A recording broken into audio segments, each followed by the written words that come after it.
Pengertian taflis. Kata taflis secara etimologi berasal dari akar kata bahasa Arab, falasa yuflisu taflisan, yang berarti bangkrut atau kehabisan harta. Kata ini juga berakar dari kata falsun, yang jenis uang logam dengan nilai yang sangat rendah pada masa dahulu. Yang kedua, definisi taflis secara terminologi fikih.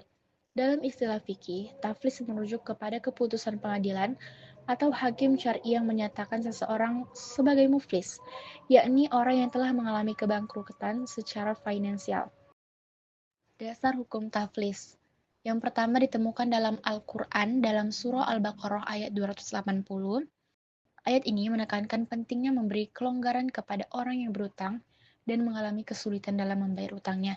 Yang kedua, terdapat dalam hadis Nabi Muhammad SAW, diantaranya hadis riwayat Muslim, yang artinya barang siapa yang menemukan barangnya pada orang yang telah bangkrut, maka ia lebih berhak terhadapnya.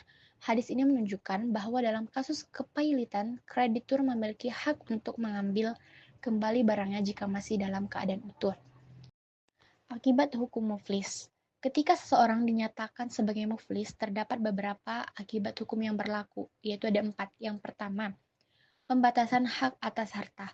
Setelah dinyatakan muflis, seseorang kehilangan hak atau hak untuk mengelola atau melakukan transaksi atas hartanya. Yang kedua, penyitaan dan penjualan harta.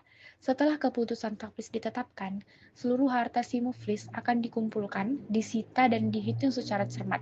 Harta tersebut lalu dijual atau dialihkan untuk membayar utang-utang kepada para kreditur. Yang ketiga, ada distribusi pembayaran kepada kreditur. Proses selanjutnya ini adalah di mana mendistribusikan hasil penjualan harta kepada para kreditur sesuai dengan besar utang masing-masing. Yang terakhir, yaitu pemulihan status muflis.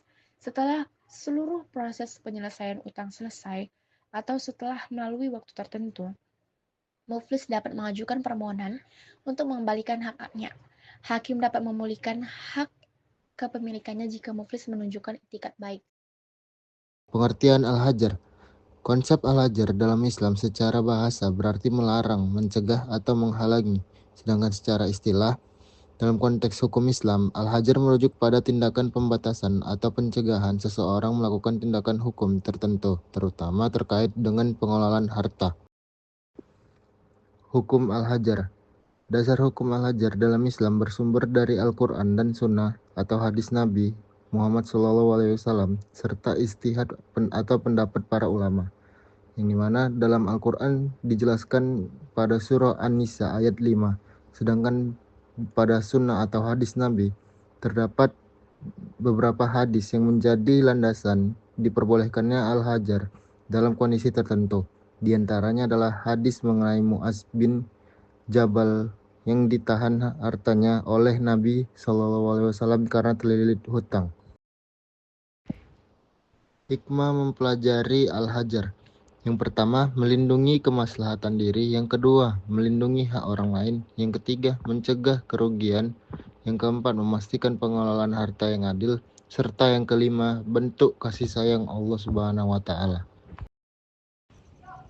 G, yaitu berakhirnya status Al-Hajar. Berakhirnya konsep Al-Hajar tergantung pada sebab diberlakukannya Al-Hajar itu sendiri.